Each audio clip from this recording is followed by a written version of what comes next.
All right, this is Concert Journal number 7 for the More Than Meets the Eye tour, November 11th, 2023.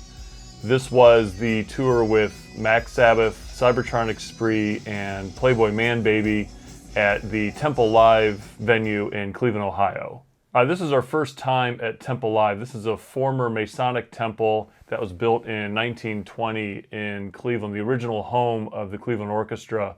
And it's a bit of a evil lair-looking building when you walk up to it. I mean, it is huge, very tall, very few windows. It's quite the presence. But it was our first time there, so we did our initial, as you would, like looking online to see a little bit about it.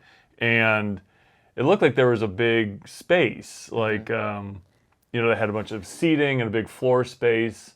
And then when we got there, where did we go in the facility? So we went in there, and so first of all, there was maybe 5 other people there. We were like if we just had no idea where we were going. And we had to go upstairs, 3 flights of stairs trying to get there. And it was this much smaller room. And the only seating was just seats that faced the middle, on the sides. Yeah. And you pretty much had to stand the whole time, which... Yeah, I mean, there may have been 20 seats, little folding chairs that were actually kind of almost built into the wall. So it was a very small venue, not what we expected when we got there. It was a lot smaller, but given the amount of people that showed up, it was probably rightly sized. Just a bit of a shock when we got there. So the first thing that we noticed, well, let's put the second thing we noticed. The first thing we noticed was how small it was. The second thing that we noticed was... It was super dark. Yeah. You could barely see. You could barely see anything in there. And so it was weird. I mean, there must have been lighting somewhere in there, but it was really, really dark. Yeah, because they also had, because the merch booths were also in there, and the people there, because no one could see what they were selling, so they had to use flashlights, and they had to keep shining it on everything. Yeah, so it wasn't really beneficial for the vendors because you couldn't see anything. And so, I mean, I tried to take a photo to show how dark it was, but it doesn't work because the phone is smart enough that it tries to take a little bit of a time-lapse photo, longer exposure to kind of capture more light.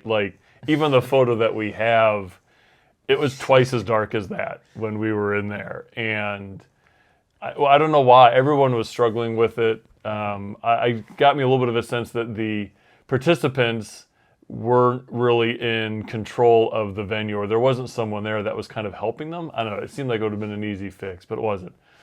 So we kind of struggled through that. We looked at the merch, and it's hard to see it because you can't really see much that was in there. And then the bands kind of got started. So who was the first band? The first band was Playboy Manbaby, which we had never heard of them before. This was our first time hearing them and seeing them. And so they're sort of an alternative, I think they call themselves a punk band from Phoenix, Arizona. Yeah. And so the first thing we noticed was they opened with this really weird song.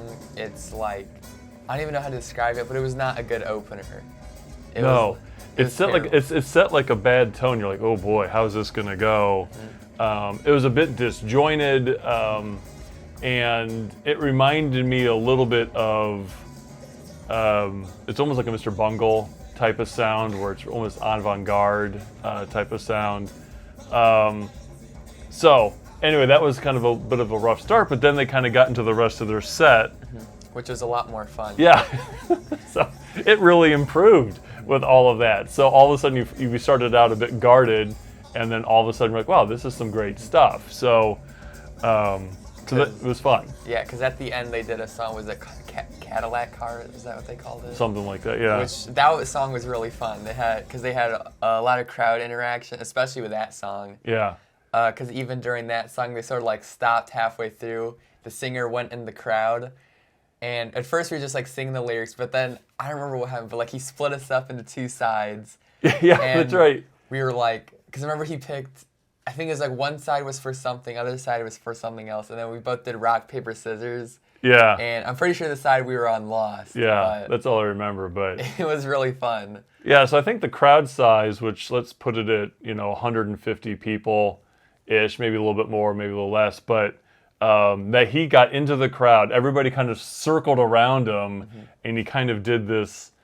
Yeah, he was interacting. I've never seen that before. It's hard to pull off at a venue. So like, that was awesome.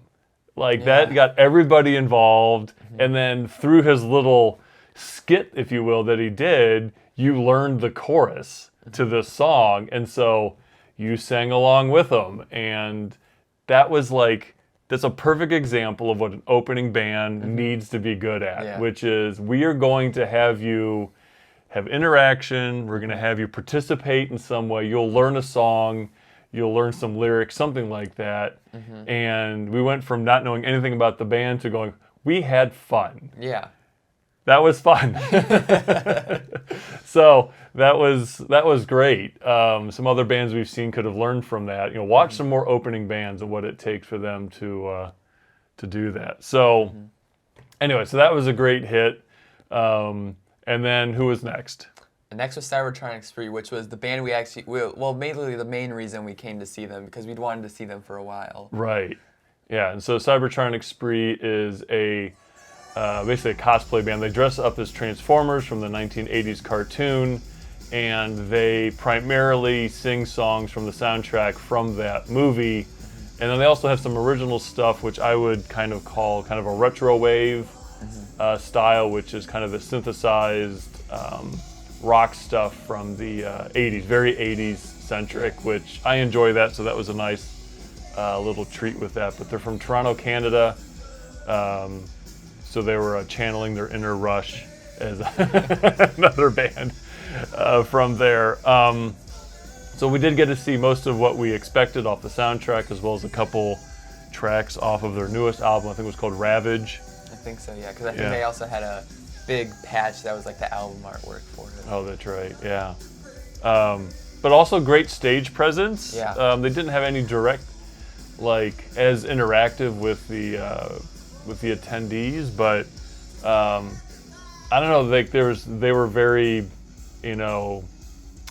interactive with everybody, I guess. A great stage presence, I guess. So there was a lot of fun to watch. I mean, it helps when you're dressed up as big robots, and they play that whole part. They're greeting Earthlings and all of that stuff. So that was a real hit. So, but we've seen the previous show, which for us was Baby Metal and Death Clock. We saw some cosplay.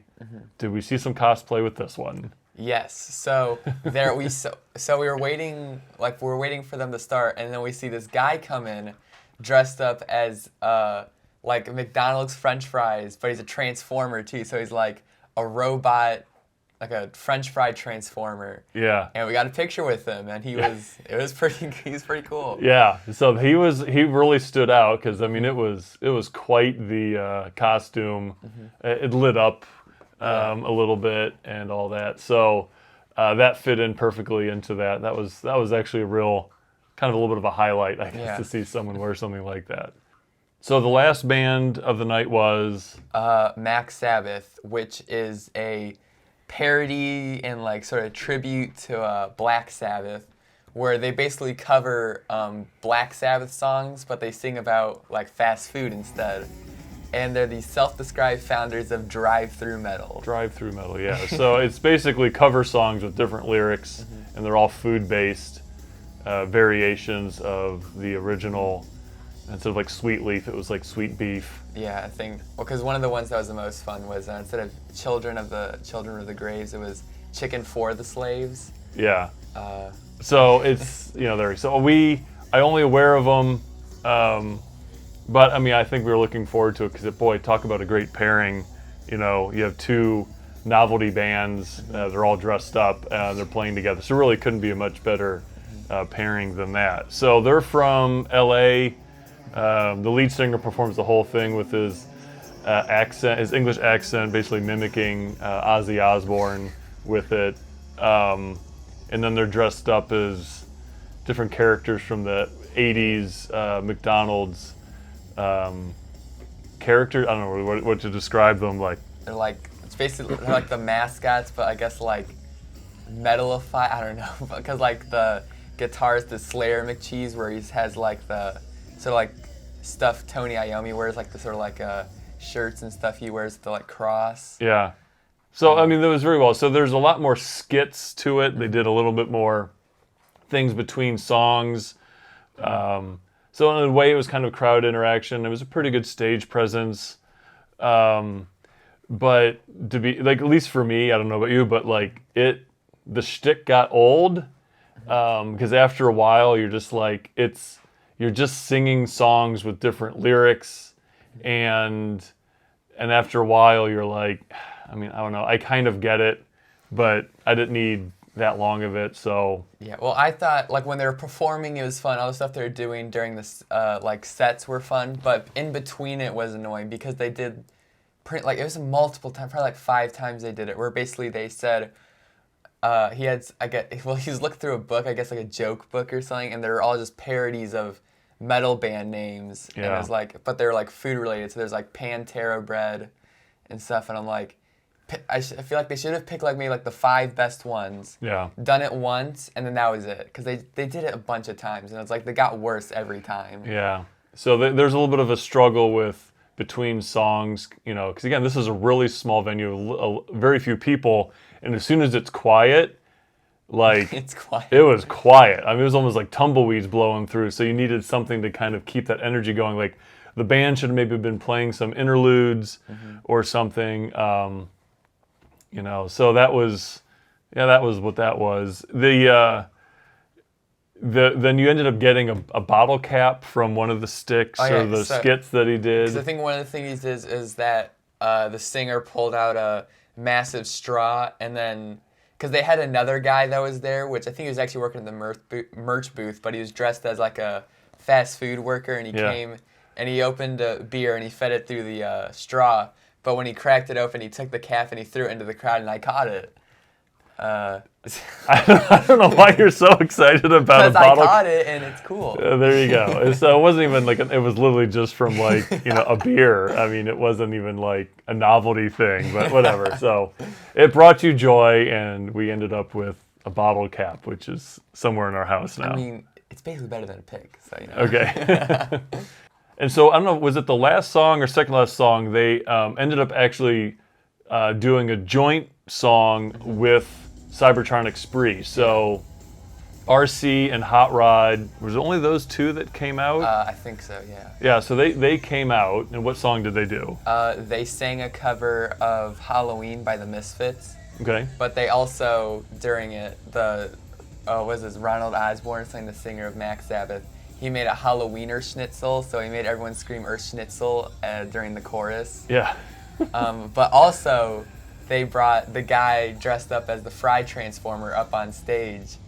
And that was pretty cool. They brought him up, and because they're trying to have him do like this, but like since he had the costume on, he was going like this, and like he couldn't raise his arms. It wasn't as mobile as they would hope. I think they got a real kick out of that. I can imagine, you know, you're touring around the country, and to see someone put that much effort into, you know, kind of being a part of the show in a way. And it was great. They got him up on stage. I'm sure that gentleman thought that was pretty awesome. So that was a good highlight of that. And it was nice to see the Cybertronic Spree band members come out and kind of join them for the final song. So rating the band. So Playboy Manbaby. Green, they were fun. I'd like to see them again opening for some bands. Yeah, I'd give him a green too, and that's actually borderline. Would they also be good just as a headliner, a small show, that level of you know, participation with the attendees? They won me over, right? Yeah. Like that's really what an opening band's goal should be, and I thought they did a pretty good job with all of that. So then Cybertronic Spree. Again, green. They were fun live. I like their music. Yeah. They're an absolute green. I mean, I'm hugely biased. Yeah. Growing up with the original cartoon, listening to the original soundtrack, watching the movie, I don't know how many times in my several decades on this planet. So, yeah, it's a green. I would enjoy seeing them again, and hopefully the tour. I'm also biased because I've listened to the soundtrack like a million times and seen the movie a million times. Yeah, so not that it had any influence over that, but so that was great. And then finally, Max Sabbath. I would give him a green, but it's sort of like with like Baby Metal and Death Clock, where it's like it wouldn't be like every time they come. It'd be every like maybe like 3 or 4 years. when they come. Yeah, I'm going to give them a yellow. I'm glad to have seen them. I think that they're, they have a fun angle with it. At least the performance left me a little bit wanting, a little winded too, because it felt like it just kind of went on. But it's a solid yellow. I think it's worth seeing them once, wherever they're passing through, because it is kind of fun to see people dressed up as the Hamburglar and whatever, performing basically Black Sabbath songs. So that was fun to see in person. Okay, so the merch, it was a bit dark, so we bought a couple things, or basically we bought most things during the blackout, as we'll call it. So what did we end up getting, or what did you end up choosing from the selection? So I actually got a lot. So I got a Mac Sabbath patch, which is like a parody of the Motorhead logo, but it was a burger. And then I also got a pin, which was Ronald McDonald doing as like the Black Sabbath angel. Yeah. And then I got a Cybertronic Spree patch, and then I got a Cybertronic Spree shirt. Yeah. And so as to summarize too, this is the first time where the selection for all three bands was amazing. Yeah. Like, bands that survive on their merch. You think of like really big bands like Iron Maiden and Metallica. Boy, they are a merch machine. And while these are smaller bands, they had stuff for everybody. Like if your price point was this, you could find something to buy in. They all had like multiple shirts, multiple patches, multiple pins. Like I think they each had a bandana. Yeah. They had everything. You could buy the albums from them, everything. So that was awesome. So what I ended up choosing, I didn't get as much. None of the shirts really spoke to me, but I got a Cybertronic Spree patch, and then because the lighting was so poor, I thought it was red, and it turns out it's pink, which is fine. It's bold, doesn't really detract from it. And then I got the same Mac Sabbath Motorhead patch as well. So that was awesome. Yeah. But one thing that Cybertronic Spree had is they had a poster, which I wish I could remember the exact price, but it was cheap. Like Baby Metals was $40. This may have been 35, 40. I mean, it was as cheap, if not slightly cheaper. But anyway, I saw it and I'm like, hey, after the show with this, are you guys still going to be selling the merch? And so obviously, yes, because that's how you make some more of your money.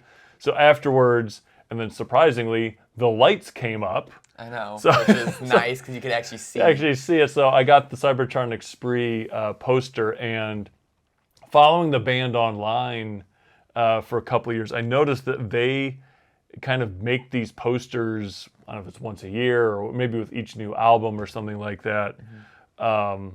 They have really good branding. I think that they are really good at, putting things out there that people are interested in. So I made sure to get the poster. I thought it was awesome artwork on it. I think that'd be a cool thing to have hanging on the walls. A nice memento from our tour concert event. Because like going back to their merch, they had like multiple shirts with all the stuff. They had like a bunch of pins, patches, like pretty much everything you would ever want. Yeah, that was great. So we ended up getting that, and again, oddly enough, the lights came up at the end, so they did work.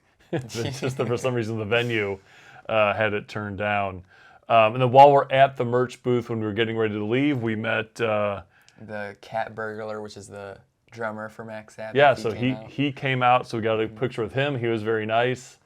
And then I guess after we left, we checked the socials and we saw that at least RC and Hot Rod came out to the merch as well. So if we had stuck around a little bit longer, we could have met them. So, and I guess if we see them in the future, I would be more willing to hang around after the show, that they may make an appearance to get an opportunity to talk to them and get a photo with them or something like that. Which would help, because I think this is on a school night. So if it wasn't on a school night, then I think it'd be easier. That's true. We still had to get home. It was already like 11. I'm like, I need to wake up at 6 in the morning. I cannot do that. Yeah. So anyway, so that's one more little benefit of a small show, is it gives you a higher opportunity to meet some of the band members with that. So we also tried to do our count the first 100 shirts that we see and what the top 5 shirts were. How'd that go? We only got 26, which is hard. Yeah, I think it was twofold. One, it was getting later in the year, so this is November. So more people wearing jackets, and there wasn't really a place to put it. So even if they had a shirt on, we probably couldn't see it. And again, there wasn't as many people there. So of the 26 shirts that we counted, we only have top 2 because everything after that was a couple of single digits. So what were our 2 leading shirts? It was both 10. It was 10 Max Sabbath and 10 Sabbath. Yeah. Free shirts. 10 of each. Which goes to show that they have enough of a following that these people had bought this merch at a previous show with that. So there's a pretty good turnout for both bands. And then any notable shirts of the few remaining? Oakley Dokley, we got them at Death Clock, which is weird. We've gotten them twice. Yeah. But metal band that dresses up as Ned Flanders and plays metal. Yeah. Weird choice. And then Circle Jerks, which is weird, like a punk band to like a sort of like novelty band show. I don't know. Yeah, I don't know anything about them. I only know their name and their artwork, and that's it. Yeah, so it was slightly less, but I guess kind of expected at a smaller show. Okay, first for this concert, did we have any? First time this venue, first time we saw the bands. Yep. And I guess also technically first time we've had a venue that was impossible to see because of how dark the lights are. But yeah, that's it was weird. Something we hope only happens once. Yeah, it was. So yeah, first time seeing the bands, which was fun. All right, so overall review. So what would you rank this venue? At least the stage we were at, a yellow. It was, if they turned the lights on, it would probably be better. Yeah. But it was also, well, I mean, it smelled like fast food in there, so I don't know if they were doing something. It smelled weird in there. It was impossible to see. Not much seating, but I don't know. Maybe if it was maybe like a shorter show would be better. Yeah. Yeah, so it's a yellow, maybe green if it was one of the different venues. But you know, again, it was our first time there, so maybe we'll see them again. They're a really smaller venue. They don't get a lot of the shows that we'd probably end up going to. The merch? Green. It was amazing. They had everything: pins, patches, shirts, music. Yeah. Anything you'd want. Yeah, so I give the merch a solid green as well. I actually can't believe like the variety of stuff that they had available for people to buy there. So kudos to the bands for, I guess, taking that financial risk, making things to bring it in. And then finally, the overall concert experience. Green. It was fun seeing all the bands.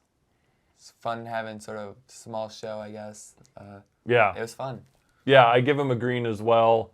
I think they were benefited actually by this venue because, you know, there wasn't really a bad seat in the house. Not that we were anyone with seating, but it would have been better if we would have had an opportunity to kind of catch a break. But that doesn't take away from the concert experience. I think the bands all did really well with the size of the crowd and the venue. So overall, it was a good time. Yes. All right. So that concludes Concert Journal number 7. So thanks for watching. Sweet